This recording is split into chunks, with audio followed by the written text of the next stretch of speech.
तैयारी भारतीय बाजारों के खुलने की प्री ओपनिंग सेशन में और संकेत काफी बेहतरीन है। एसजीएक्स निफ्टी आपकी स्क्रीन पर 75 अंक ऊपर है, यानी कि 7,850 के आसपास शुरुआत होने के संकेत। लेकिन बाकी दुनिया भर के बाजारों को देखिए, वहां पर दमदार खरीदारी है, हमारे से कहीं बेहतर प्रदर्शन होता दिख रहा है बाकी एशियाई बाजारों का। और अमेरिका में तो 600 पॉइंट से ज्यादा की डाउ में तेजी। तो उस लिहाज से देखा जाए तो एसजीएक्स निफ्टी बहुत दमदार प्रदर्शन कर रहा हो वैसा तो नहीं है, लेकिन पहली टिक आपकी प्री ओपनिंग सेशन में वो लेवल जो आप जरूर देखना चाहते हैं। 170 अंक ऊपर सेंसेक्स पर, निफ्टी पर 7,950 का लेवल, 200 अंक ऊपर है सेंसेक्स, 250 अंक ऊपर सेंसेक्स आपको नजर आएगा। आइए स्टॉक्स पर डालिए नजर, कौन से स्टॉक्स लीडरशिप ला सकते हैं। ओएनजीसी 7% ऊपर है, Cairn India 5%, NMDC 5%, Hindalco 5%, Reliance, UltraTech जैसे शेयरों में भी दमदार खरीदारी प्री ओपनिंग सेशन में आती हुई दिख रही है। और दिग्गजों में आईसीआईसीआई बैंक, एसबीआई जैसे दिग्गज भी मजबूत खुलेंगे। रुपए ने भी बेहद शानदार मजबूत शुरुआत की, और मजबूत और शानदार शुरुआत इसलिए कह रहा हूं, एक अहम लेवल के ऊपर रुपए ने शुरुआत की, 66 से ऊपर जाकर मजबूत होता हुआ दिख रहा है। 1/4% की मजबूती, 20 पैसा ऊपर, 65.94 ये है लेवल रुपए का। तो 66 के लेवल के ऊपर निकलकर रुपए ने एक बेहतरीन शुरुआत की। तो बेहतर संकेत आते हुए दिख रहे हैं करेंसी मार्केट से, और यहां पर प्री ओपनिंग सेशन से भी जो कि बता रहा है 175 अंक ऊपर है Nifty. JSPL, Jindal steel and power, ये स्टॉक है रजत मेरे रेडार पर, आपसे राय लेना चाहता हूं चार्ट पर। 2 वजह, पहला तो एक आज ये वायदा कारोबार के बैंड से बाहर आ गया है, एक्सपायरी का दिन है, फ्रेश पोजीशन बनाई जा सकती है, पोजिशनल भी और इंटरडे तो बनी सकती है। दूसरा, एक 10 बजे आज इनकी कोर्ट में वो मैटर की सुनवाई भी है, हो सकता है फैसला आ जाए कोई। क्या लगता है, बैन में आने के बाद कहीं कोई शॉर्ट कवरिंग, कोई फ्रेश खरीदारी के संकेत हैं? क्या लेवल्स अहम है इस स्टॉक के लिए, कैसे ट्रेड करेंगे आप? देखिए, इनके लिए अहम लेवल जो है वो 7140 है। 7140 के ऊपर में ये सस्टेन कर पाए तो फिर कुछ शॉर्ट कवरिंग या कुछ बाइंग एक्सपेक्ट कीजिए, क्योंकि 7140 के आसपास में इसका 13 डे एक्सपोनेंशियल मूविंग एवरेज है, जो कि पिछले 7-8 ट्रेडिंग सेशन में ये कई बार चेष्टा किया क्रॉस करने का, वो क्रॉस करके सस्टेन नहीं कर पाता है। एक बार बीच में किया था, लेकिन दैट वाज ओनली इंट्राडे खुलने के बाद में, वो उसके बाद में फिर नीचे आ गया। तो that's the reason why I would say कि 7140, 7150 उसी के ऊपर चलने से ही इसमें कुछ अच्छी बाइंग एक्सपेक्ट कीजिए। अगर आपको नजरिया ये है कि 2 to 3% gain from current levels वो इंटरडे ट्रेड के लिए अच्छा है, तो उस हिसाब से आप कभी भी ट्रेड ले सकते हैं। But I would personally not take a long trade here, simply because ये एक वीक काउंटर है, ये डाउन ट्रेंडिंग काउंटर है। इसमें ऊपर की तरफ जाने से बिकवाली करना चाहिए, इसमें खरीदारी करके अगेंस्ट द मार्केट चलने में कोई सेंस नहीं है। और इस माहौल में अगेंस्ट द मार्केट जाके भी कोई खास फायदा आप बना पाएंगे वो उम्मीद नहीं है। अच्छा सिद्धार्थ, आपने स्पेसिफिकली, मैं सुन रहा था आपको गौर से, बातचीत के दौरान आपने कहा था मिड कैप स्पेस से आप इस समय दूर रहना चाहेंगे। और इंटरेस्टिंगली कल वायदा में कुछ चुनिंदा और अच्छे मिड कैप नाम थे जिनकी ऑफलेट पिटाई हो रही है, कल तो और सिवियर पिटाई हुई थी। मिसाल के तौर पे हेक्सावेयर हुआ, भारत फोर्ज हुआ, इनफैक्ट ब्रिटानिया जैसे काउंटर में हमने देखा था सीरियस पिटाई होती हुई वायदा में। इन स्टॉक्स में 3.5 से मेरे ख्याल से 4.5, 4.5% के आसपास ही कमजोरी थी। ये मिड कैप स्पेस में क्या हो रहा है, और ये चुनिंदा सिलेक्टिव नाम जिनको फंडामेंटली तो अच्छा माना जाता था, इनकी भी बड़ी तगड़ी पिटाई हो रही है। इन स्टॉक्स में से आपने किसी में कोई सिग्निफिकेंट चाल या सिग्निफिकेंट ऑब्जर्वेशंस? ऑटो एंसिलरी की अगर आप तरफ इशारा कर रहे हो तो ये स्पेस में काफी अच्छा मूवमेंट आया था पिछले 1 साल में अगर आप देखें तो। और स्टोरी ये थी कि एक्सपोर्ट स्टोरी है और ग्रोथ स्टोरी है, but and that too more on the European side. Europe में स्लो डाउन इसलिए आ रहा है बिकॉज चाइना में इश्यूज हो रहे हैं, और इसके चलते हुए ये सब स्टॉक्स में बहुत ज्यादा सेलिंग हम देख रहे हैं। भले इसमें शॉर्ट पोजीशंस भी हमें बनती हुई दिख रही हो, हम इसमें शॉर्ट नहीं करेंगे बिकॉज एक गिरते हुए मार्केट में मिड कैप्स में शॉर्ट नहीं करना चाहिए। लार्ज कैप्स है, आप लोग एचडीएफसी के ऊपर बात कर रहे थे, हम लोग Tata Motors, Maruti, LNT, other private sector banks, ये स्टॉक्स हो गए कि जहां हम शॉर्ट करेंगे। निफ्टी, बैंक निफ्टी, इनमें शॉर्टिंग की जरूरत है। और अगर मिड कैप में अगर आपका होल्डिंग है तो मैं सजेस्ट करूंगा कि उसको थोड़ा लाइटन अप करें rather than going short over that, because shorting mid cap in such kind of market can be devastating. एक दिन का अगर अपसाइड मूव आता है, ये जो मिड कैप स्टॉक इतनी पिटाई हुई है 10% बढ़ जाएगा और आपके मार्क टू मार्केट लॉसेस बहुत सिग्निफिकेंट हो सकते हैं। तो मिड कैप में शॉर्टिंग की सलाह नहीं दूंगा। I want to comment on Jindal steel also. Look at the 5 days movement of market and look at the last 5 days movement of Jindal steel. This stock is wonderfully outperformed in last 5 days, वहां की वहीं है। मुझे लगता है कि इसमें आज जो भी न्यूज है इसके चलते हुए शायद थोड़ा सा अपसाइड मूव आ सकता है। शॉर्ट टर्म ट्रेडर्स में मुझे लगता है कि इसमें एक बाउंस आ सकता है which can take this stock to 78-80 odd levels. तो we have initiated yesterday long position in Jindal Steel, stop loss around 63 maintain करें, टारगेट इज अराउंड 80-81। ओके, तो ये राय आती है। लेकिन कुछ और स्टॉक्स जहां पर एक्शन होगा, और रजत हैथवे केबल्स, इस पर आपसे राय लेना चाहता हूं, क्योंकि आरबीआई ने यहां पर एफआईएस का निवेश बढ़ाने को मंजूरी दी है। लिमिट 49% से बढ़ाकर 74% कर दी है। अब फ्रेश खरीदारी की जा सकती है। यहां पर बैन लिस्ट से हटा दिया है इसने आरबीआई ने इस स्टॉक को। प्री ओपनिंग सेशन में थोड़े मजबूती के संकेत भी दे रहा, 12% अभी ऊपर दिखा है। देखते हैं कहां सेटल होता है। बताएं चार्ट पर क्या मौका है खरीदारी का, और यदि हाँ तो स्टॉप लॉस टारगेट क्या होगा?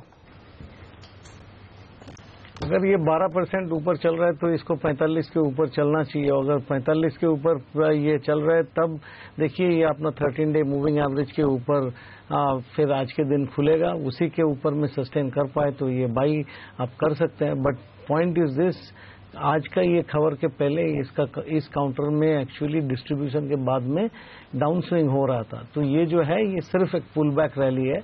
ऐसा जैसा राजन साहब ने कहा ना कि इंटरेस्ट रेट का घटा देंगे 15 दिन के लिए, एक तेजी का माहौल बन जाएगा, उसके बाद में जो था वही सही बोल के फिर नीचे जाएगा। तो ये भी एक जो न्यूज है उसके चलते ये कुछ हद तक ऊपर जाएगा, उसके बाद में फिर ये भी बढ़ जाएगा, क्योंकि इसका जो डिस्ट्रीब्यूशन पैटर्न है वो इतना कुछ अच्छा नहीं है। ये ऊपर जाने से इसको 47 से 50 क्रॉस करने में दम निकल जाएगा। देवांग, लिकर मैन्युफैक्चरर्स, ये वो बड़ी इंटरेस्टिंग स्पेस है। चुनिंदा कंपनीज हैं जो नेशनल प्रेजेंस रखती हैं, मार्की ब्रांड्स हैं, कुछ ही ऐसी कंपनीज होंगी। पर इंटरेस्टिंगली अभी भी वो फाइनेंशियल्स में मोमेंटम नजर नहीं आता। अगर आप इनके नंबर्स देखेंगे तो महज 10-15% के आसपास ही ग्रोथ डिलीवर करती हैं। किसी भी विपरीत परिस्थिति, कैसी भी परिस्थिति हो, एक्सपेक्टेड है कि इनके प्रोडक्ट्स की सेल तो होगी। तो उस लिहाज से तो फार्मा जैसे वैल्यूएशंस कमांड करनी चाहिए स्पेस को। रैडिको खैतान से मेरे को एक क्यू मिला था। रैडिको में कल मॉर्गन स्टैनली ने 15 लाख शेयर्स के आसपास एक्वायर करे।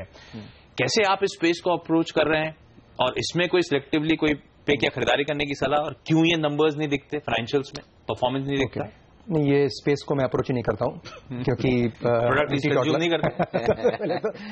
तो प्रोडक्ट कंज्यूम नहीं करते, प्रोडक्ट कंज्यूम नहीं करता हूँ पहले तो।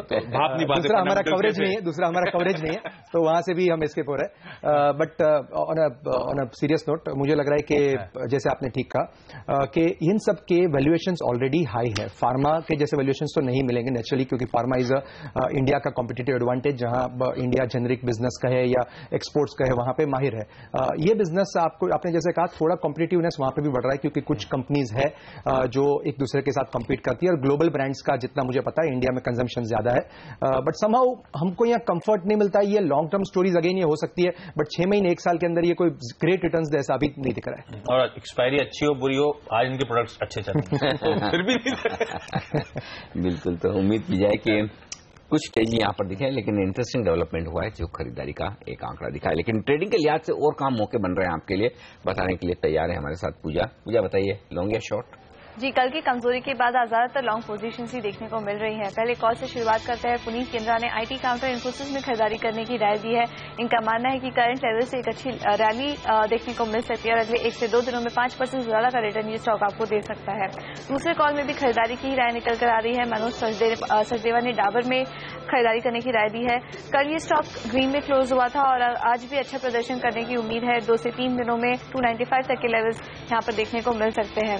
आखिरी कॉल में बिकवाली की राय निकल कर आ रही है। जेके दोषी ने एचडीएफसी में बिकवाली करने की राय दी है। कल की कमजोरी यहाँ पर बरकरार रहने की उम्मीद है। इनका मानना है कि 1 से 2 दिनों में 1000 तक के लेवल्स यहाँ पर देखने को मिल सकता है। 10% से ज्यादा का रिटर्न ये स्टॉक आपको दिखा सकता है। तो यहाँ पर बिकवाली करके चलने की राय।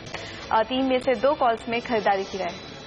बिल्कुल, तो यहाँ पर 3 में से 2 में खरीदारी की राय है। सिर्फ एचडीएफसी जो रजत भी कह रहे थे वहां पर शॉर्ट करने की राय। रजत बताएं, लेकिन आपकी 2 टॉप ट्रेडिंग कॉल्स कौन सी हैं?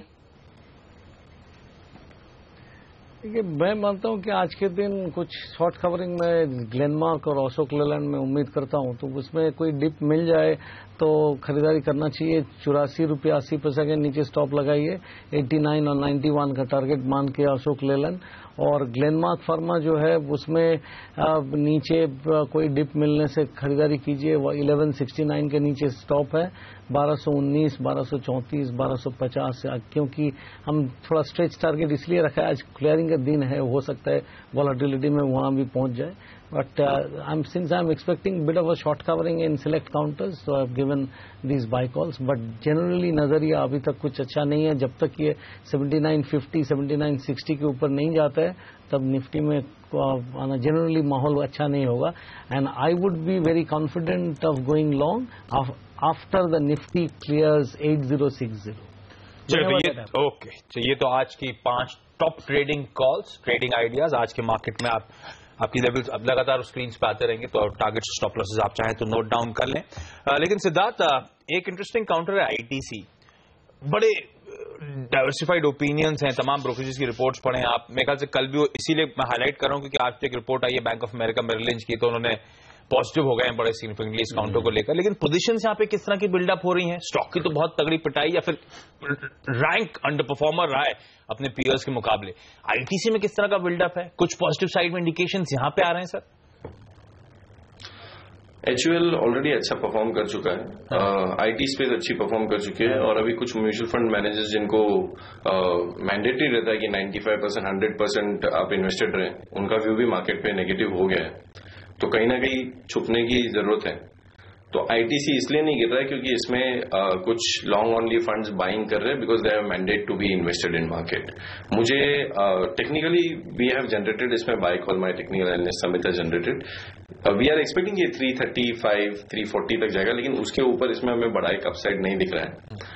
नीचे में 305 का सपोर्ट है, ये दायरे में रहेगा आईटीसी। आईटीसी में भी थोड़ी बहुत हमने देखी है कि मार्केट में वॉलेटिलिटी बढ़ी, तो आईटीसी में भी इम्प्लाइड वॉलेटिलिटी बढ़ी है।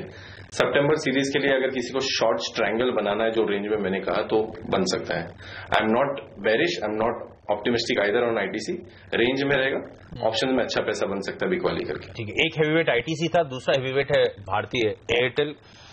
देवांग, कल खबरें आई कि इस कंपनी ने 100% स्टेक एक्वायर कर लिया एक कंपनी में, जिसके चलते बीडब्ल्यूए स्पेक्ट्रम छत्तीसगढ़ एमपी में आने वाला है। इस कंपनी को आपकी ब्रोकरेज कैसे अप्रोच कर रही है? आई थिंक टेलीकॉम पे हम थोड़ा सा अभी भी अंडर परफॉर्मर टाइप रेटिंग रखे हुए हैं। हमें नहीं लग रहा है कि कोई एक्स्ट्राऑर्डिनरी परफॉर्मेंस ये दे पाएगा। बहुत सारी अच्छी स्पेसेस अवेलेबल है मार्केट में जहां आपको वैल्यूएशन अच्छे वैल्यूएशन में मिल रहा है। तो टेलीकॉम में अगर कुछ बाय करना ही है तो idea cellular on a pure India play basis, और जिस तरह के डायनामिक्स थोड़े चेंज हो रहे हैं कंपनी के लिए, हमारा आइडिया टॉपिक है, followed by Bharti. But as I said, हम बहुत ज्यादा बुलिश नहीं है, तो आप अवॉइड कर सकते हैं इन स्टॉक को शॉर्ट टर्म में। ये जो कंपनी को एक्वायर करा उसका नाम है ऑगेर वायरलेस। मैंने नाम इसलिए नहीं लिया, लिस्टेड कंपनी को सोचना चाहिए कुछ एक्वायर करने से पहले, क्योंकि अब हम ज्यादा बातचीत करने वाले हैं तो हमारे लिए आसान हो। इंटरेस्टिंग नाम है। लेकिन एक इसी से जुड़ा एक सवाल रिलायंस कम्युनिकेशन पर लेना चाहता हूं आपसे सिद्धार्थ, और चाहे तो आप आइडिया भारती पर भी राय दे सकते हैं। आज 12 बजे प्रेस कॉन्फ्रेंस भी है, कुछ अनाउंसमेंट आने की बात भी कही जा रही है, और कल इसी चक्कर में मेरे ख्याल से स्टॉक काफी अच्छा मजबूत होता हुआ दिखा था। कल पॉजिटिव बंद हुआ था, काफी बेहतरीन तेजी के साथ सारे एडीएच। तो क्या कुछ और खरीदारी बन सकती है यहाँ पर? भारतीय एयरटेल पे मेरा व्यू काफी नेगेटिव रहा है। हालांकि ये सपोर्ट पे आया है स्टॉक, बट क्या ये सपोर्ट पे आया है तो इसमें एक स्ट्रांग बाउंस बैक आ जाएगा, ऐसा नहीं लग रहा है। इसमें काफी सारी शॉर्ट पोजीशंस बनी है, और भारतीय भी एक ऐसा स्टॉक है जिसमें एफआईएस का अच्छा इंटरेस्ट रहता है। तो मुझे इमीडिएट बाउंस बैक नहीं दिख रहा है इसमें। आइडिया मुझे लगता है कि रेंज में रहेगा, बहुत ज्यादा पॉजिटिव या नेगेटिव मूव नहीं बताएगा। आइडिया भी एक अच्छे सपोर्ट के आसपास है, 140, 145 के रेंज में सपोर्ट है, तो शायद probably some downside here and there. RCom for a change ने जो मैं थोड़ा टेक्निकल यूज करूंगा इसमें, अगर आप देखोगे कि परसों के दिन इसमें नीचे से अच्छा एक बाउंस बैक आया विद स्ट्रांग वॉल्यूम, और कल के सेशन में जैसे आप राइटली पॉइंट आउट कर रहे हो कि पॉजिटिव रहा है स्टॉक, थोड़ी बहुत लॉन्ग बिल्टअप भी हम देख रहे हैं। तो मुझे लगता है कि आरकॉम में एक पॉजिटिव मूव आ सकता है। बट क्या एक इन्वेस्टर जिसको टेलीकॉम सेक्टर में एक्सपोजर लेना है तो वो भारतीय और आइडिया को छोड़ के आरकॉम में जाए, तो आंसर नहीं रहेगा उसका। लेकिन एक ट्रेडर आरकॉम में लॉन्ग पोजीशंस बना के ट्रेड कर सकता है मेरे ख्याल से एक 6-7 दिन के पर्सपेक्टिव से। ओके, ये राय आती हुई यहाँ पर भारतीय आइडिया में। लेकिन साफ तौर पर बेहद मजबूत शुरुआत होती दिख रही है आशीष। जो 7,925 के लेवल की हम सुबह बात कर रहे थे, प्री ओपनिंग सेशन तो वहीं पर खुलता हुआ नजर आ रहा है। ऐसा लग रहा है कि 130 अंकों की दमदार तेजी दिखेगी, 400 अंक से ज्यादा खुलेगा सेंसेक्स ऊपर, तो 1.5-2% के आसपास की मजबूती नजर आएगी आपको। इस वक्त ये संकेत मिल रहे हैं आपको प्री ओपनिंग सेशन से। बेहतरीन तेजी एसजीएक्स निफ्टी के मुकाबले में काफी दमदार शुरुआत। बैंक निफ्टी भी 1.5% ऊपर है, 2% ऊपर मिड कैप इंडेक्स है। तो एक्सपायरी की दमदार शुरुआत। एक्चुअली अब दिक्कत यही कि इतना गैप से खुलने के बाद कितनी देर तक शॉर्ट कवरिंग बरकरार रहती है वो देखना होगा, क्योंकि 7,800 से लेकर 7,900 की रेंज में गिन रहा था।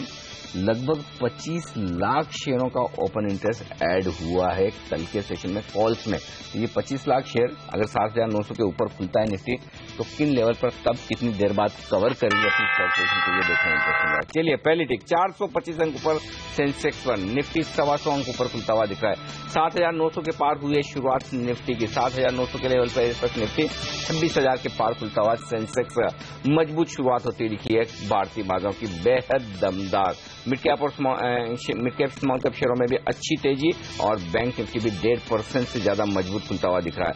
आइए निफ्टी के 50 के 50 स्टॉक आज पॉजिटिव ट्रेड करते हुए दिख रहे हैं पहले ट्रिक पर। Bank of Baroda top gainer 3% की मजबूती के साथ, केन वेदांता दोनों ही 2.5% ऊपर है।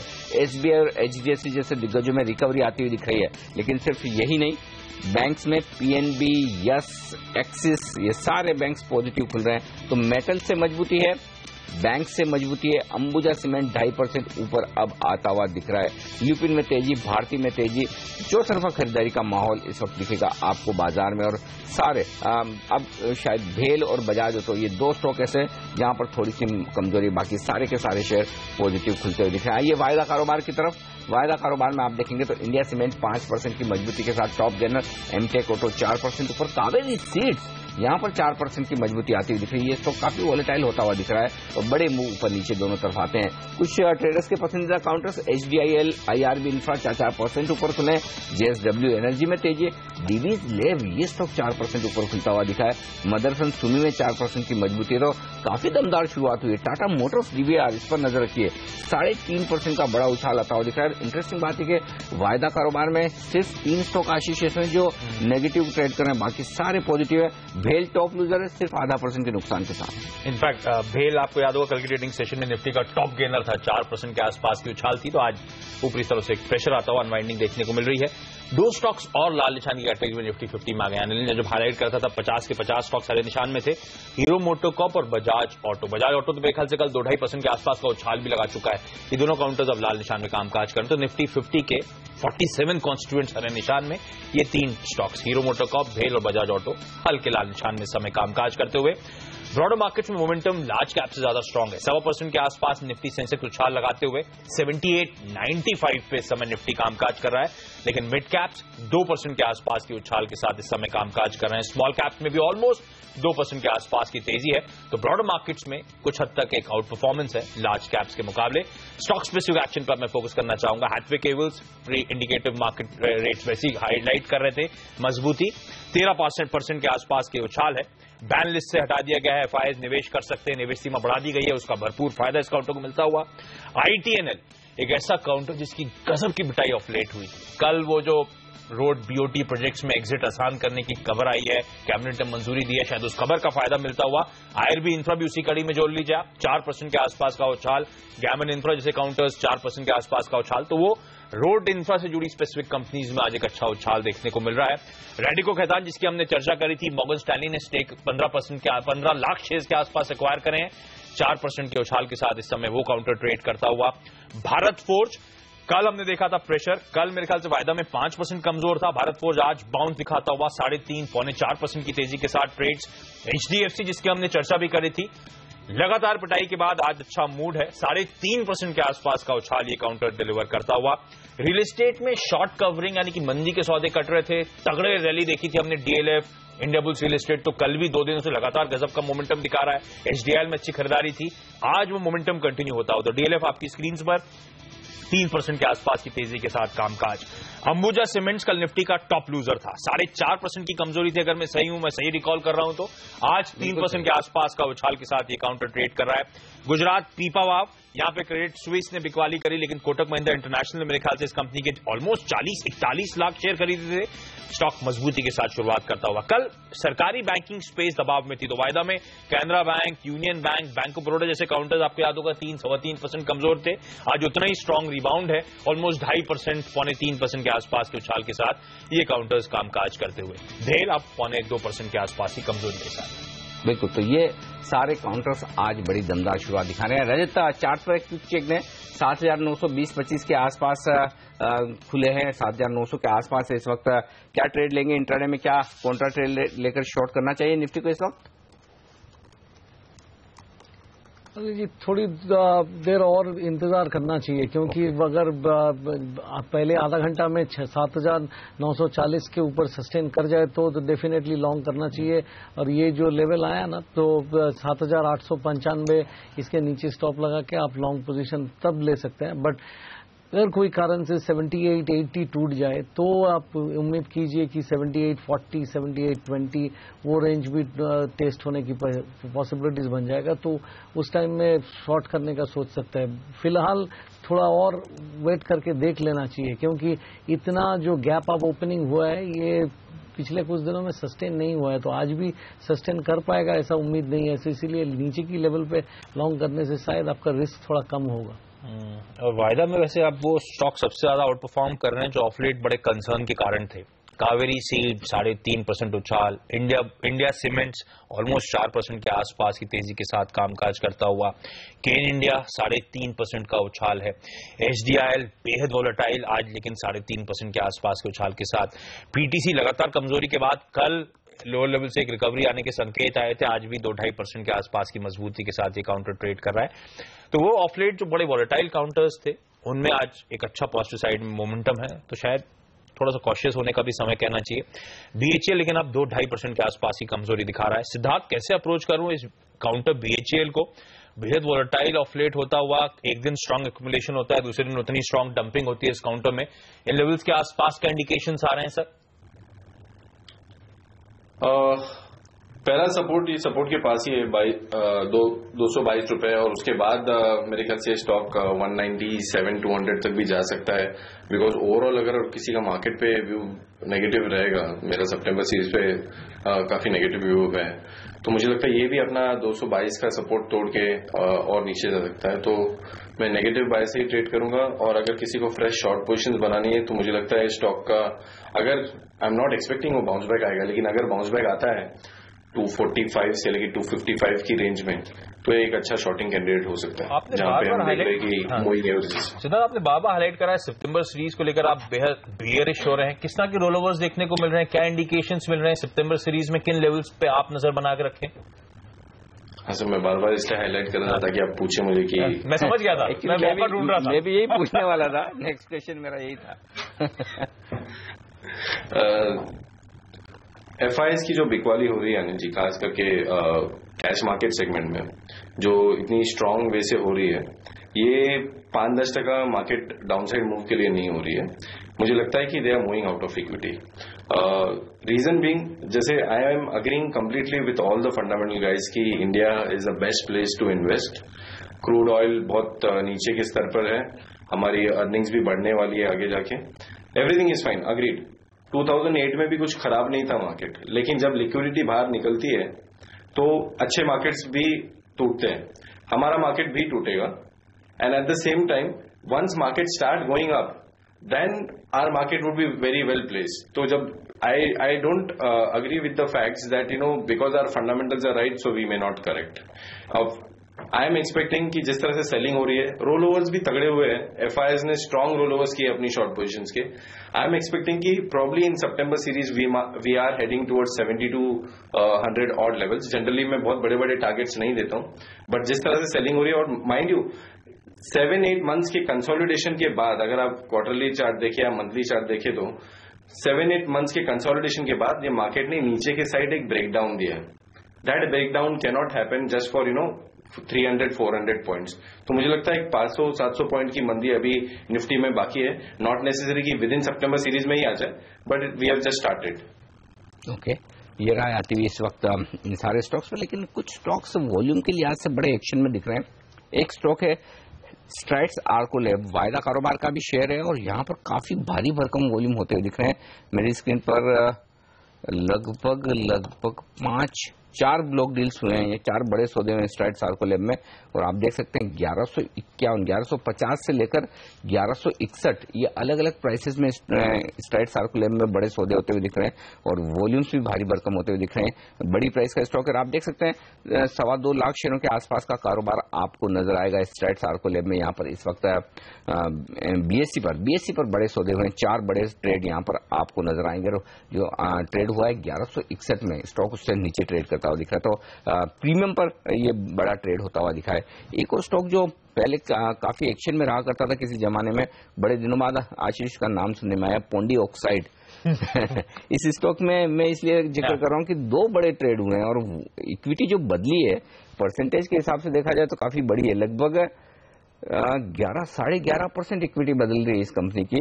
2 बड़े ट्रेड यहाँ पर भी हुए हैं और शायद बीएससी पर, बीएससी पर ये 2 बड़े ट्रेड होते हुए दिखे। 15 लाख शेयरों का कारोबार पोंडी ऑक्साइड में हुआ है। बड़े दिनों बाद ये स्टॉक रिडार पर आया, कभी ये बड़ी रिकमेंडेशन लिस्ट में हुआ करता था लोगों की, लेकिन मेरे ख्याल से वक्त के साथ लोग भूल गए। लेकिन स्ट्राइड्स आर्को लैब एक स्टॉक है जिस पर तुरंत एक ओपिनियन लिया जाए, वायदा कारोबार का स्टॉक है।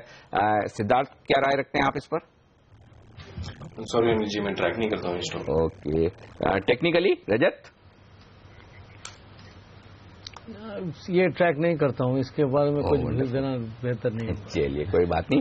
तो वक्त है हमारे तीनों ही एक्सपर्ट से विदा लेने का। रजत, देवांग, सिद्धार्थ, आप सबका बहुत बहुत शुक्रिया हमारे लिए वक्त निकालने के लिए और बाजार सेक्टर स्टॉक्स पर अपनी राय हमारे साथ शेयर करने के लिए। 350 अंकों पर है सेंसेक्स और निफ्टी है 85 अंकों की मजबूती के साथ 7,875 पर, 1.5% की मजबूती मिड कैप में और बैंक निफ्टी 1.25% मजबूत। ब्रेक और ब्रेक के बाद लौटेंगे, बात करेंगे हम HDFC सिक्योरिटीज के पराग ठक्कर से, जानेंगे कहाँ है आपके लिए इस वक्त निवेश के मौके इस बाजार में।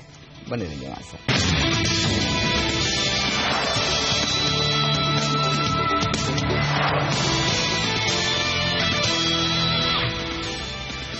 बाजार इस वक्त 250 अंकों पर सेंसेक्स पर और निफ्टी पर मजबूती 80 अंकों की है। 7,930 आज का हाई है, 7,930 कल का हाई था, 7,925 परसों का हाई था। तो 3 दिनों तक हायर रेंज तो हमने मान लिया कि 7,925 है, वहां पर टच होकर आए। वहां से अगर आप देखें इस वक्त तो लगभग 60 अंक नीचे आ चुका है निफ्टी हाई टच करने के बाद। हालांकि 7,900 के ऊपर बहुत ज्यादा देर कारोबार हुआ नहीं, लेकिन कह सकते हैं ऊपर से 60-65 अंक नीचे है, नीचे से 75 अंक ऊपर है निफ्टी अभी भी 1% के गेन के साथ। मिड कैप इंडेक्स में 1.5% की मजबूती है। बैंक निफ्टी ने रिकवरी के संकेत दिए, 1.25% मजबूत है। तो इंटरेस्टिंग जो वायदा कारोबार के दिन आप एक्सपायरी देखना चाहते हैं, पहले तो दमदार शुरुआत उम्मीद से बेहतर होती हुई दिखी है और अब प्रॉफिट बुकिंग भी थोड़ी थोड़ी आने लगी है ऊपर के लेवल से। चलिए, बाजार में जो इतना उतार चढ़ाव है ग्लोबल मार्केट्स के चलते या हमारे अपने ट्रिगर्स के चलते, इस पर राय लेते हैं और जानने की कोशिश करते हैं आगे डायरेक्शन क्या रहेगा। हमारे साथ जुड़ रहे हैं पराग ठक्कर साहब, head of sales HDFC securities से। पराग सर, गुड मॉर्निंग, स्वागत है आपका CNBC आवाज पर। क्या खरीदारी का वक्त आ गया है या फिर इंतजार करना चाहिए? नहीं, डेफिनेटली जैसे हम लोग ने लास्ट 15-20 दिन पहले ही आई थिंक ये चाइना का कंसर्न बहुत जोरों से अपने रिपोर्ट में हाईलाइट किया था। और डेफिनेटली चाइना अभी भी कंसर्न है, उसमें कोई डाउट नहीं है कि चाइना के अंदर के जो प्रॉब्लम्स है, जो डिमांड इश्यूज है, और वो अभी तक एड्रेस नहीं हुए। और ये जो लेटेस्ट मेजर्स है, रेट कट और सिलेक्टेड ऑटो सेक्टर फाइनेंसिंग में इंटरेस्ट सबवेंशन देना वगैरह, ये एक शुरुआत है। और मेरे हिसाब से being such a large market, एक हद के बाद प्रॉब्लम सॉल्व होने शुरू हो जाने चाहिए। और उससे भी ज्यादा मैं ये मानता हूं कि मार्केट का, अपने मार्केट का लेवल काफी अच्छा हो गया है। Large caps have corrected significantly.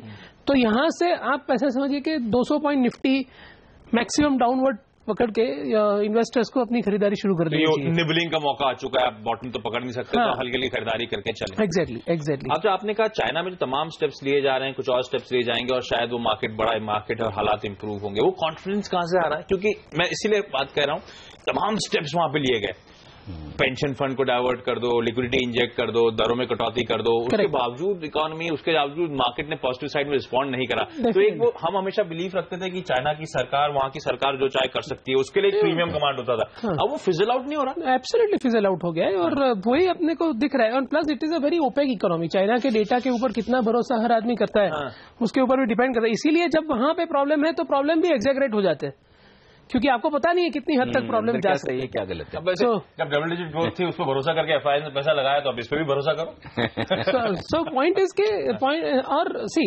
Ultimately जब मार्केट ऊपर था तब लोग बोलते थे कि चाइना से अपना क्या लेना देना।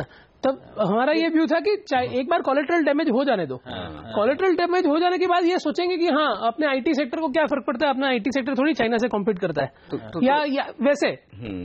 तो लोगों को फाइनली चाइना के मार्केट 44-45% गिर गए, उसके बाद समझ में आया कि चाइना में प्रॉब्लम कितनी है। वो तो सर ऐसा ही होता है ना हमेशा, जब बॉटम के आसपास ही कॉन्फिडेंस सबसे ज्यादा हिलता है। तो मेरे हिसाब से हाँ। तो चलिए, तो फिर तो फिर मैं इस पर एक काउंटर क्वेश्चन मेरा अलग है। आप जब कह रहे हैं कि बॉटम के आसपास कॉन्फिडेंस सबसे ज्यादा हिलता है, इस वक्त हिंदुस्तान में किसी भी इन्वेस्टर से आप बात कीजिए, इन्वेस्टर की बात कर रहा हूँ, ट्रेडर की नहीं कर रहा, किसी भी फंड मैनेजर से बात कीजिए, इवन आपका भी कॉन्फिडेंस हिला हुआ नहीं है, तो फिर क्या इसका मतलब हिंदुस्तान के मार्केट का टेम्पररी बॉटम नहीं बना है? नहीं, इसलिए मैं बोल रहा हूँ कि nobody can time exact bottom कब बनेगा, बट अगर आप 8,500 8,600 में लेते तो रिस्क बहुत ज्यादा था। अभी लेने में रिस्क काफी कम हो गया है, बिकॉज लार्ज कैप्स ने काफी बड़ा करेक्शन दे दिया है, और मिड कैप्स में तो वैसे भी हमें मालूम है कि मेनिया चल रहा था मिड कैप्स का, तो वो थोड़ा सा फिजल आउट हो गया है। इनफैक्ट उतनी गिरावट उसमें अभी भी नहीं आई है, एटलीस्ट अच्छे स्टॉक्स में, बिकॉज वहां पे डोमेस्टिक फंडों के पास स्टॉक है, जहां एफआईएस के पास स्टॉक है जैसे कि लार्ज कैप्स है, तो वो वहां पे सबसे बड़ी गिरावट देखने को मिल रही है। इनफैक्ट जहां पे विदेशी संस्थागत निवेशों की हिस्सेदारी ज्यादा है और जहां पे डीआईएस की सारी नदारत हम लोग कल ही डिस्कस कर रहे हैं, तो उन स्टॉक्स में वाकई बड़ा सिग्निफिकेंट डाउनसाइड खुला है, क्योंकि वहां पे शायद कोई खरीदारी करने के मौके नहीं है। डीआईएस का जो फ्लो आ रहा है वो चुनिंदा मिड कैप्स में जा रहा है, जहां पे ऑलरेडी इन्वेस्टेड है, तो स्टॉक्स में आशीष, एक और स्टॉक की बात जो हम बाजार खुलने के पहले कर रहे थे, एचडीएफसी लिमिटेड, सिर्फ 4% ऊपर है निफ्टी का टॉप लेना। क्या ये वक्त है कि एचडीएफसी लिमिटेड जैसे ब्लू चिप्स खरीदने का, सॉरी आपका पेरेंट ऑर्गेनाइजेशन, आप राय नहीं दे पाएंगे, माफ कीजिएगा, लेकिन हाँ, फिर मैं ये आपसे जानना चाहता हूँ, फिर ऐसी सिचुएशन में किस तरह के स्टॉक्स, किस तरह की थीम्स पर आप काम कर रहे हैं, जहां पर आपकी नजर है 200-400 पॉइंट जो भी गिरना, निफ्टी गिर जाए, हम खरीदेंगे? सो पॉइंट इसके एक होता है कि आपको एक डेल्टा खेलना है कि सबसे पहला रन जहां आता है वहां मुझे रहना है। तो वैसे स्टॉक्स जो होते हैं जिसमें वो सबसे ज्यादा जो पिट चुके हैं और सबसे ज्यादा जो पिट चुके हैं ग्लोबल कंसर्न के हिसाब से, और एफआईआई होल्डिंग बहुत थी इसलिए, तो वहां पे सबसे बड़ा डेल्टा आएगा जब भी रिकवरी आएगी। तो उसमें है जैसे for example Tata Motors DVR है कि वो इतना गिर चुका है, और वो भी टाटा मोटर्स गिर चुका है ऊपर से इतना, और टाटा मोटर्स डीवीआर 35-37% डिस्काउंट पे चलता है। तो टाटा मोटर्स डीवीआर एक ऐसा स्टॉक है जहां पे definitely 30-40% of the profit China से आता है, बट यूएस और यूरोप बहुत अच्छा कर रहे हैं। एल्यूमिनियम के प्राइसेस जो 65% ऑफ द रॉ मटेरियल है उसका, वो काफी गिर चुका है, तो वो सब बेनिफिट उसको Q3 से आना शुरू होगा। डोमेस्टिक सीवी साइकिल रिकवरी दिखा रही है जो Q3 Q4 में और अच्छी होगी। तो आज जो पूरे नेगेटिव फैक्टर एक फैल गया है बिकॉज चाइना, और तो चाइना में 40% ऑफ द प्रॉफिट में चाइना का पूरा प्रॉफिट उड़ा दो, पूरा ही प्रॉफिट उड़ा दो, फिर भी ये भाव से रिस्क रिवॉर्ड रेशियो फेवरेबल है। अच्छा, आपने डीवीआर सिंगल आउट करा, ऑर्डिनरी शेयर की बात नहीं करी, वो ज्यादा पसंद आ रहा है। हमेशा हिस्टोरिकली इंडियन मार्केट में तो डीवीआर में 30-40% के आसपास पे डिस्काउंट रहता है। आप एक्सपेक्ट कर रहे हैं कि वो डिस्काउंट्स भी नैरो डाउन होने वाले हैं? आप एक्सपेक्ट कर रहे हैं कि निफ्टी कॉन्स्टिट्यूएंट बन सकता है डीवीआर, इसीलिए डीवीआर पे ज्यादा बेट? सो निफ्टी कॉन्स्टिट्यूएंट बन सकता है कि नहीं, उसके ऊपर मेरा कोई अपना थॉट प्रोसेस नहीं है। मेरा ये मानना है कि अगर मुझे टाटा मोटर डीवीआर 1 लाख करोड़ के मार्केट कैप में मिल रहा है, जिसका प्रॉफिट पिछले साल 15,000 करोड़ था, जिसमें स्टैंड अलोन के लॉस 4,000 करोड़ के बाद 15,000 करोड़ था, तो अगर मैं बोलता हूं कि अगर चाइना के डीग्रोथ के कारण उसका प्रॉफिट 13,000 करोड़ भी रह जाए और डोमेस्टिक थोड़ा सा रिकवरी करे, तो 13,000 करोड़ के ऊपर मुझे 1 लाख करोड़ में कंपनी मिल रही है 7-8 के पी पे, और डीवीआर मुझे उस वैल्यूएशन से 35% नीचे मिल रहा है, जस्ट बिकॉज की ओनरशिप राइट नहीं है मेरे पास। और मैं वैसे भी वोटिंग तो टाटा ग्रुप में मुझे कॉर्पोरेट गवर्नेंस इश्यू कोई है नहीं, मुझे क्यों ओनरशिप राइट चाहिए? तो ये राय आती है। आज थोड़ा सा वक्त कम है आपसे, और हम काफी चर्चा करना चाहते हैं, लेकिन फिलहाल बहुत बहुत शुक्रिया आपका। हमारे लिए वक्त निकालने के लिए बाजार के डायरेक्शन पर अपनी राय देने के लिए। साफ तौर पर राज ठक्कर कह रहे हैं कि वक्त है खरीदारी का। थोड़ी बहुत गिरावट हो सकती है, घबरा नहीं, ब्लू चिप अच्छे शेयरों में करें निवेश। लेकिन म्यूचुअल फंड जो दमदार खरीदारी कर रहे हैं इस गिरते हुए बाजार में एफआईएस की बिकवाली के सामने, उनका क्या व्यू है, कहां खरीदारी कर रहे हैं, क्या उनका डायरेक्शन बाजार को लेकर, इन सब पर बातचीत करेंगे आईसीआईसीआई प्रूडेंशियल म्यूचुअल फंड के फंड मैनेजर मृणाल सिंह से। हमारे साथ जो बाजार के जाने माने दिग्गज ज्योतिवर्धन जयपुरिया भी जुड़ेंगे इस छोटे से ब्रेक के बाद।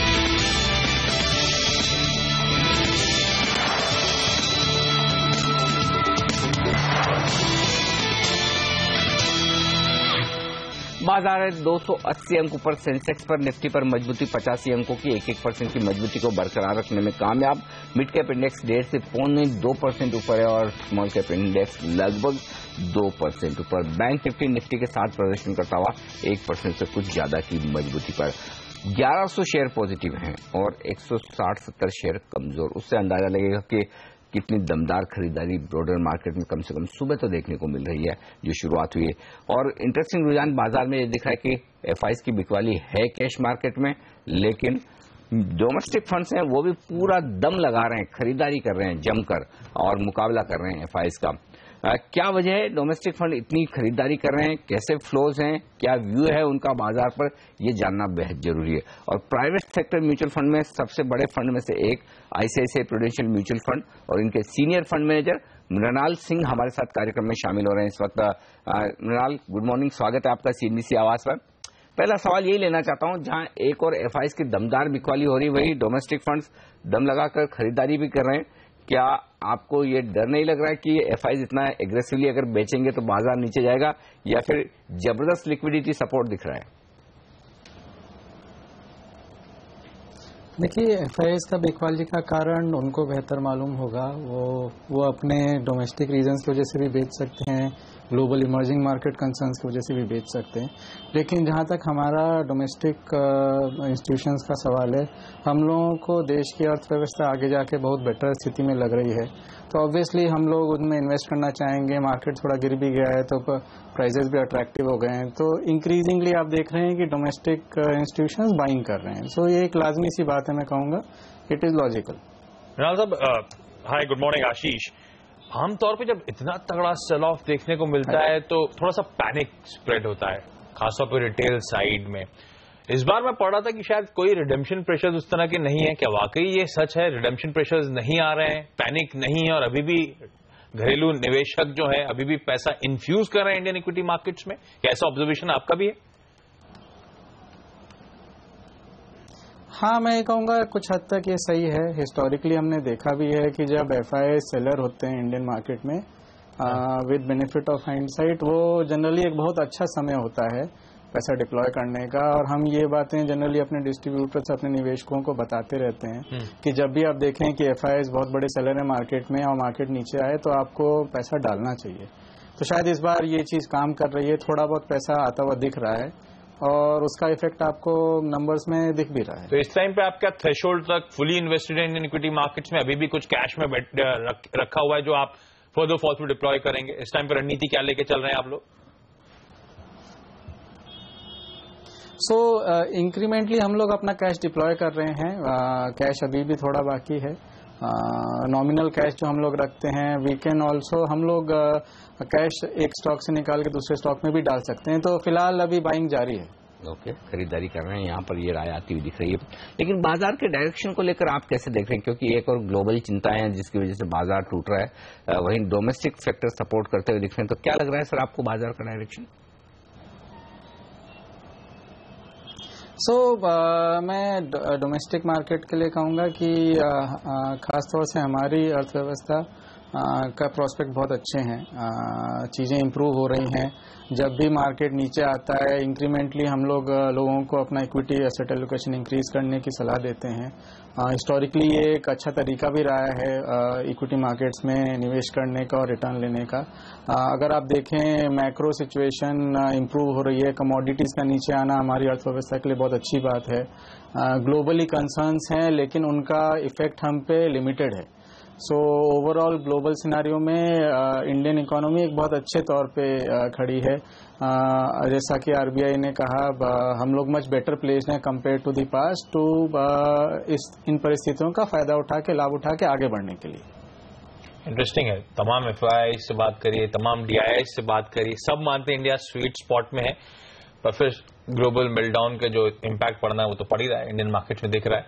मृणाल जी, आप कह रहे हैं कुछ कैश आपने डिप्लॉय करा है, कुछ कैश लेके बैठे हुए हैं फॉर द डिप्लॉयमेंट के लिए, कुछ सेक्टोरल या स्टॉक स्पेसिफिक चर्निंग भी आप लगातार कर रहे हैं, तो इस टाइम पे आम धारणा क्या है या फिर प्रिफर्ड रणनीति क्या है, अगर मैं समझना चाहूं? Domestic market, domestic economy dependent stocks, या फिर वो स्टॉक्स जो ज्यादा एक्सपोर्ट ओरिएंटेड है, चाहे वो आईटी हो, चाहे वो फार्मास्यूटिकल्स हो, उन पॉकेट्स पे ज्यादा लुक्रेटिव बेट्स नजर आ रही है, या फिर वो पॉकेट ज्यादा बेहतर नजर आ रही है?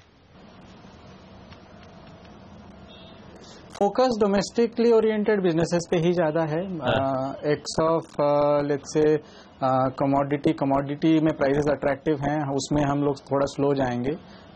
इसके अलावा डोमेस्टिक इकोनॉमी खास तौर से निवेश रिलेटेड, इन्वेस्टमेंट रिलेटेड, बिकॉज हमारा मानना है कि आगे जाके एक इन्वेस्टमेंट लेड इकोनॉमी बनने के प्रोस्पेक्ट ज्यादा है इंडिया के। उसके अलावा एक्सपोर्ट भी डॉलर को देखते हुए एक बेनिफिशियल सेक्टर है, खास तौर से नॉर्थ अमेरिका बेस्ड एक्सपोर्टर्स, उनको भी काफी फायदा रहेगा डॉलर से भी, और इसलिए भी क्योंकि वहां की इकोनॉमीज भी अच्छा कर रही हैं। ओके, शुक्रिया मृणाल सर आपका हमारे लिए वक्त निकालकर आज बाजार सेक्टर्स पर अपनी राय हमारे साथ शेयर करने के लिए। 250 अंक ऊपर है सेंसेक्स और निफ्टी पर 80 अंकों की मजबूती के साथ होता कारोबार।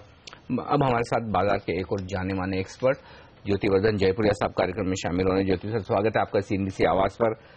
जिस तरह से दुनिया भर के बाजारों में चाइना को लेकर चिंताएं बनी हुई है, क्या यह समझा जाए कि चाइना से जो कुछ भी वर्स्ट होना था बाजारों के लिए, ग्लोबल मार्केट्स के लिए, वो आ चुका है या अभी भी रिस्क बाकी है? और उस लिहाज से फिर दुनिया भर के बाजारों पर किस तरह का प्रदर्शन रह सकता है चीन का, और क्या रेट हाइक नहीं होगा अब यूएस में कम से कम इस साल? तो दो तीन सवाल है इसमें। एक तो शॉर्ट टर्म के लिए मुझे लगता है कि मार्केट्स काफी ओवरसोल्ड हो गए हैं, तो उतना अभी अगले 10-15 दिन में ज्यादा चाइना से फिक्र नहीं आएगी, क्योंकि काफी मार्केट्स गिर चुके हैं और एक तरह से स्टेबलाइजेशन फेज पे है। चांसेस है कि बाउंस आ जावे मार्केट्स में। लास्ट नाइट अपने देखे थे डाउ में काफी जोर से बाउंस आया था, आज भी एशियन मार्केट्स अच्छे हैं। दूसरा है कि लॉन्गर टर्म ये इम्पैक्ट रहेगा, क्योंकि चाइना में क्या होता है, चाइना एक तरह से ग्रोथ इंजन था वर्ल्ड का लास्ट 15 साल में, और अब वो ग्रोथ इंजन थोड़ा स्लो होने वाला है। वहां पे जीडीपी ग्रोथ थोड़ा धीमा ही रहेगा अगला 2-4 साल, तो उतना देखा जाए तो वर्ल्ड में वो इम्पैक्ट आते रहेगा उसका। अच्छा, अनिल ने हाईलाइट करा था कि फेड का मूव, मैं एक्चुअली आपसे जानना चाहता हूं, क्योंकि अब हम धीरे धीरे वो सितंबर पॉलिसी, सितंबर अनाउंसमेंट के बेहद करीब आ रहे हैं। दो तरह की धारणा है। पहले हम मानते थे कि सितंबर में दरें ना बढ़े तो शायद अच्छा होगा। अब एक तबका ये मानने लगा है कि सितंबर में दरें नहीं बढ़ी तो इसका मतलब है फेड भी बड़ा चिंतित है ग्लोबल ग्रोथ को लेकर, फेड भी बड़ा चिंतित है चीन को लेकर, और इसलिए शायद दरें नहीं बढ़ाई तो और दिक्कत की बात हो सकती है। तो मार्केट एक्चुअली चाहता क्या है फेड से, और क्या सुनकर ज्यादा खुश होगा सर? नहीं, मार्केट तो मेरे ख्याल से यदि फेड का इंक्रीज आ जाएगा तो एक बार थोड़ा सा मार्केट नीचे हो सकता है, क्योंकि अब एक्सपेक्टेशन जो बन गई है, पहले एक्सपेक्टेशन थी कि फेड सितंबर में शायद रेट बढ़ा देंगे, अभी थोड़ा एक्सपेक्टेशन कम हो गया। अब सबको लगता है चाइना को लेके फेड इंक्रीज सितंबर में तो हो नहीं सकता है, तो उतना एक्सपेक्टेशन कम होने के कारण यदि रेट इंक्रीज आएगा तो मार्केट थोड़ा नीचे आ सकता है, क्योंकि अब एक्सपेक्टेशन नहीं रहा वो रेट इंक्रीज का। धीरे धीरे एक्सपेक्टेशन बिल्डन हो गया था तो वो अच्छा रहता है मार्केट के लिए कि अब एक्सपेक्टेड है, तो फिर जिस दिन इवेंट होता है क्वाइट ऑफन वो अपना sell the rumour buy the fact हो जाता है, तो लोग फिर मार्केट ऊपर जाने लग जाता है इवेंट के बाद। सर, ये कहना फिर सेफ है क्या कि शॉर्ट टर्म के लिए इंडियन मार्केट ने भी 7,700 के आसपास अपना बॉटम बना लिया है? वो एकदम शॉर्ट टर्म के लिए वो है, पर मेरा मानना है कि अगला 6-8 वीक में थोड़ा और नीचे आने का स्कोप है।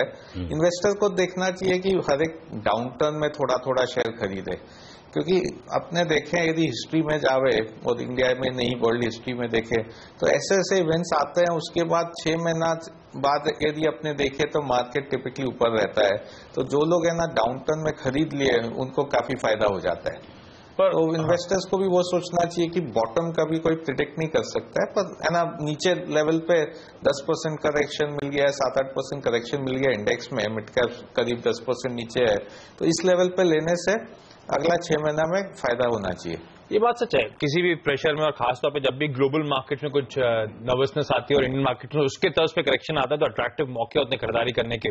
पर हमने पिछले 10 सालों में ऐसा कुछ देख लिया है सर कि अब बहुत डर लगने लगा है। कुछ टेक्निकल एनालिस्ट मानते हैं कि 50% रिट्रेस हो सकता है मार्केट हायर लेवल से, कुछ फंडामेंटल मानने लगे कि 2008 तक अगर डूम्सडे सिनेरियो आ गया, और ये सच भी है, डर वाकई है, क्योंकि एक फाइनेंशियल इंस्टीट्यूशन से वो डूम्सडे सिनेरियो बना था 2007-2008 में, और आज तो हम दुनिया की दूसरी सबसे बड़ी इकोनॉमी से डील करने वाले हैं।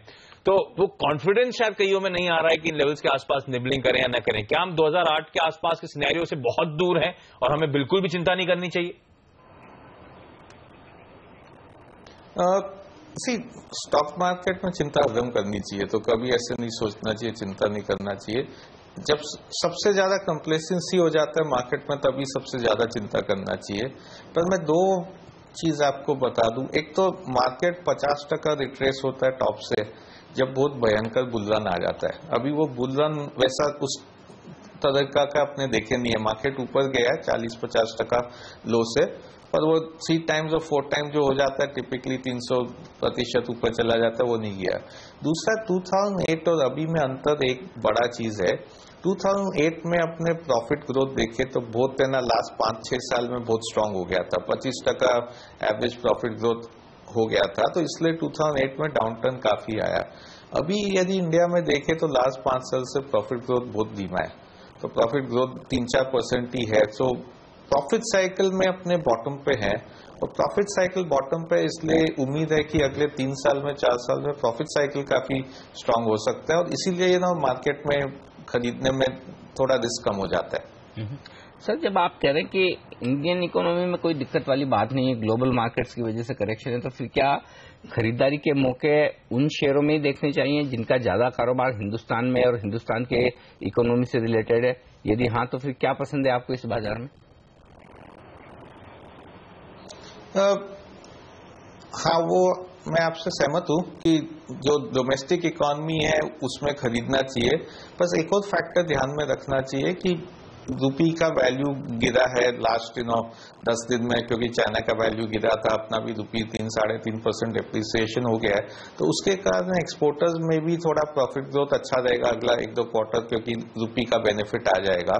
तो मेरा मानना है कि थोड़ा एक्सपोर्ट ओरिएंटेड कंपनी जैसे सॉफ्टवेयर फार्मा में अच्छे क्वालिटी कंपनी रखनी चाहिए, और दूसरा डोमेस्टिक इकोनॉमी को ध्यान रखना चाहिए, डोमेस्टिक इकोनॉमी के शेयर लेने चाहिए। वहां पे मुझे सबसे ज्यादा ये ऑटो के शेयर अच्छे लगते हैं और बैंक्स के शेयर अच्छे लगते हैं। ओके, आईटी, ऑटो और बैंक से कुछ स्पेसिफिक पॉकेट्स जो पसंद आ रही हैं। अच्छा, जिस तरह से ज्योति सर कमोडिटी प्राइसेस में तगड़ी पिटाई हुई है, मल्टी ईयर लोज पे कच्चा तेल बड़ा स्केरी $40 के नीचे कामकाज कर रहा है, इन कमोडिटी प्राइसेस में क्या कोई लाइक्लीहुड की स्टेबिलिटी जल्द आती हुई नजर आएगी? क्योंकि मैं इसीलिए भी इस सवाल को एक्चुअली करेक्ट करना चाहता हूं, जो मिडिल प्राइसेस में करेक्शन आए हैं, बड़े लुक्रेटिव लेवल से कई सारे स्टॉक नजर आते हैं, पर वो आज से 25% पहले भी अच्छे लुक्रेटिव लगते थे, तगड़ी पिटाई होती चली गई। इसलिए मैं जानना चाहता हूं, कुछ लोग मानने लगे कमोडिटी प्राइसेस में शायद स्टेबिलिटी इस साल के अंत तक आ सकती है या फिर जल्द आ सकती है। आप भी उस धारणा को रखते हैं, या आपका भी ये मानना है? अगर हाँ, तो क्या वो मेटल्स में बेट लेना, मेटल्स में फंड करना सही रणनीति होगी इस समय? तो ये जो ट्रेडर लोग हैं उनके लिए ये सब स्टॉक ठीक है, क्योंकि काफी नीचे गिर गए हैं और काफी एक बाउंस आ सकता है उसमें। पर अपने को एक चीज याद रखना चाहिए कि लास्ट 15-20 साल में पूरे वर्ल्ड में सबसे ज्यादा डिमांड ये सब मेटल्स के चाइना से आते थे, और ज्यादा ही नहीं, मतलब चाइना से करीब 30%, 40% वर्ल्ड का डिमांड मेटल्स के लिए चाइना से आता था। वो इकोनॉमी स्लो हो रहा है, तो वो इकोनॉमी जब स्लो हो रहा है तो उसका डिमांड जो है वीक हो जाएगा, तो सबसे बड़ा बायर जब है ना एकदम स्लो हो जाएगा, चांसेस है ये मेटल्स ऊपर नहीं जाएगा। और यदि अपने कोई भी कमोडिटी देखे तो उसका एक साइकिल होता है, तो लास्ट 5-7 साल से चाइना के कारण सुपर साइकिल ऊपर था, उसके बाद नॉर्मली 5-7 साल तक वो साइकिल नीचे ही रहता है। तो हो सकता है वो कमोडिटी प्राइसेस ज्यादा गिरे नहीं इस लेवल से, पर बढ़ने का भी उम्मीद कम हो जाता है, वो एक फिर रेंज में नीचे लेवल पे घूमने लग जाएगा। तो इसीलिए मतलब मेरा मानना है कि ये कमोडिटी शेयर लेके अभी कुछ लॉन्गर टर्म इन्वेस्टर्स के लिए ज्यादा फायदा नहीं है। जी जैसे सर एक और बात आपसे जानना चाहता हूं वो है बैंकिंग शेयरों पर और आरबीआई के एक्शन पर। जिस तरह से ग्लोबल मार्केट्स की चिंता है, रुपए में जो थोड़ी कमजोरी हुई, क्या लगता है क्या 29 सितंबर की पॉलिसी में या उससे पहले ब्याज दरों में कटौती की उम्मीद करना ठीक है या नहीं? और फिर बैंक्स, पीएसयू और प्राइवेट बैंक्स, क्या राय है आपकी, यहाँ पर क्या पैसा लगाना चाहिए? तो आरबीआई पॉलिसी का मेरे ख्याल से अभी 50-50 चल रहा है कि इन्फ्लेशन कम हो रहा है और वो सबसे प्राइमरी फोकस आरबीआई गवर्नर का इन्फ्लेशन ही है। इन्फ्लेशन कम हो रहा है तो थोड़ी उम्मीद है कि वो इंटरेस्ट रेट कट कर सकते हैं। वर्ल्ड में भी देखे तो चाइना रेट किया है, पर वही है कि थोड़ा करेंसी बाजार में टर्मोइल है, उस टर्मोइल में वो रेट कट करेंगे कि वो बोलेंगे पोस्टपोन कर देते थोड़ा, तो 50-50 चांसेस है। बैंक्स में इस समय पे प्राइवेट सेक्टर बैंक्स ही अच्छे लगते हैं, वो काफी कंसेंसस कॉल है, पर वहीं पे क्वालिटी है। पब्लिक सेक्टर बैंक्स थोड़े वैल्यूएशन वाइज सस्ता है, ज्यादा महंगा नहीं है, पर फिर भी जब तक इकोनॉमी में अपटर्न नहीं चालू होता है ये यहाँ पे वल्नरेबिलिटी है, क्योंकि स्टील में लेंडिंग काफी है इनका, और जो ग्लोबल मार्केट्स चल रहा है अभी स्टील कंपनीज का थोड़ा दिक्कत आ सकता है, तो उस करीब को सोचते हुए अपना प्राइवेट सेक्टर बैंक्स में ही फोकस रहना चाहिए। सर एक आखिरी सवाल, क्योंकि समय बहुत ज्यादा हो गया, आपको बहुत परेशान कर दिया हमने। आखिरी में आपने एक इंटरेस्टिंग बात कही थी कि प्रॉफिटेबिलिटी शायद अबाउट हो रही है, यहां से शायद इंप्रूवमेंट एक्सपेक्ट किया जा सकता है। ये फॉल्स स्टार्ट्स हमने कई बार उस होप में लगाई थी कि अगला क्वार्टर अच्छा होने वाला, अगला क्वार्टर अच्छा होने वाला। आज तो 2-2.5 साल निकल गए, क्वार्टर अच्छे हुए नहीं इंडिया का परफॉर्मेंस। कब तक आप बेट कर रहे हैं वाकई फंडामेंटली हालात इंप्रूव होंगे, ये परफॉर्मेंस वैल्यूएशंस पे कैचअप करता हुआ नजर आएगा? दूसरा, जब मैं कमोडिटी की बात कर रहा था तो मैंने, क्योंकि मुझे याद है आपके कुछ रिसेंट आर्टिकल्स में पढ़ रहा था जिसमें आपने हाईलाइट कर रखा है कि आपको ऑयल मार्केटिंग कंपनीज बड़ी पसंद है, इसलिए मैं कह रहा था कमोडिटी प्ले, क्या ओएमसीज अभी भी अट्रैक्टिव बेट्स हैं इन लेवल्स के आसपास? ओएमसीज अभी भी अच्छे हैं, जो है ना काफी रिटर्न दे दिए शेयर के, तो इसलिए अब है ना जितने पहले अच्छे थे उतने अच्छे नहीं है, पर अभी भी अच्छे हैं क्योंकि इनका मार्केटिंग मार्जिन बढ़ रहा है, गवर्नमेंट का सब्सिडी कम हो गया, तो जो इनका बर्डन था सब्सिडी का वो निकल गया। अभी मैं कहता हूँ ये नॉर्मल कंपनीज हो गए हैं कि अब अपने को पता है डिमांड सप्लाई के हिसाब से इनका प्रॉफिटेबिलिटी करना है, ईयर एंड पे कुछ गवर्नमेंट सब्सिडी आ जाएगा सडनली, वो नहीं रहा। तो अभी भी अच्छे हैं, उतने अच्छे नहीं है जितने पहले थे क्योंकि काफी रैली देख चुके हैं, पर फिर भी इस लेवल से भी पैसा बन जाएगा इसमें। रिकवरी का सवाल है, मेरा मानना था और अभी भी मेरा मानना है कि बहुत स्लो रिकवरी इंडिया में देखेंगे, अपने ऐसे रैपिड रिकवरी नहीं देखेंगे। अगले 6-8 महीना में थोड़ा थोड़ा रिकवरी आएगा, और अपने को एक चीज ध्यान रखना पड़ेगा कि करीब 40% प्रॉफिट इंडिया का ग्लोबल कमोडिटी से आता है। तो अभी अपने देखेंगे कि ग्लोबल कमोडिटीज के अर्निंग्स नीचे आ रहे हैं, बाकी 60% कंपनीज के अर्निंग्स ऊपर जा रहे हैं, तो एग्रीगेट इतने अच्छे नहीं देखेंगे, पर है ना क्योंकि वो 40% डिप्रेस कर देंगे, तो एग्रीगेट इतने अच्छे नहीं दिखेंगे, पर बाकी 60% में रिकवरी देखने को मिलेगा। तो धीमे सा रिकवरी रहेगा। जो लोग इन्वेस्टमेंट साइकिल एक्सपेक्ट कर रहे हैं बहुत जल्दी, वो जल्दी नहीं आने वाले है। फर्स्ट फेज में लोग के कैपेसिटी यूटिलाइजेशन इंप्रूव होंगे, और वो 1 साल होने के बाद ही नया इन्वेस्टमेंट साइकिल चालू होएगा। तो इन्वेस्टमेंट साइकिल मेरे हिसाब से काफी 18 महीना 24 महीना दूर है, पर अर्निंग्स रिकवरी 6-8 महीना में चालू हो जाना चाहिए, और बहुत धीमा रिकवरी रहेगा। बिल्कुल, शुक्रिया सर आपका हमारे लिए वक्त निकाल कर आज बाजार और तमाम सेक्टर्स पर अपनी राय हमारे साथ शेयर करने के लिए। और बाजारों ने की है बेहद दमदार शुरुआत एक्सपायरी के दिन, और 7,900 के बेहद करीब निफ्टी। पहला सौदा में आज के लिए इतना ही। वक्त चला एक छोटे से ब्रेक का। ब्रेक के बाद लेकर आएंगे सौदा आपका, आपकी तमाम क्वेरीज को सॉल्व करेंगे, और साथ साथ इस ब्रेक के बाद कमोडिटी मार्केट्स के ऊपर। नमस्कार।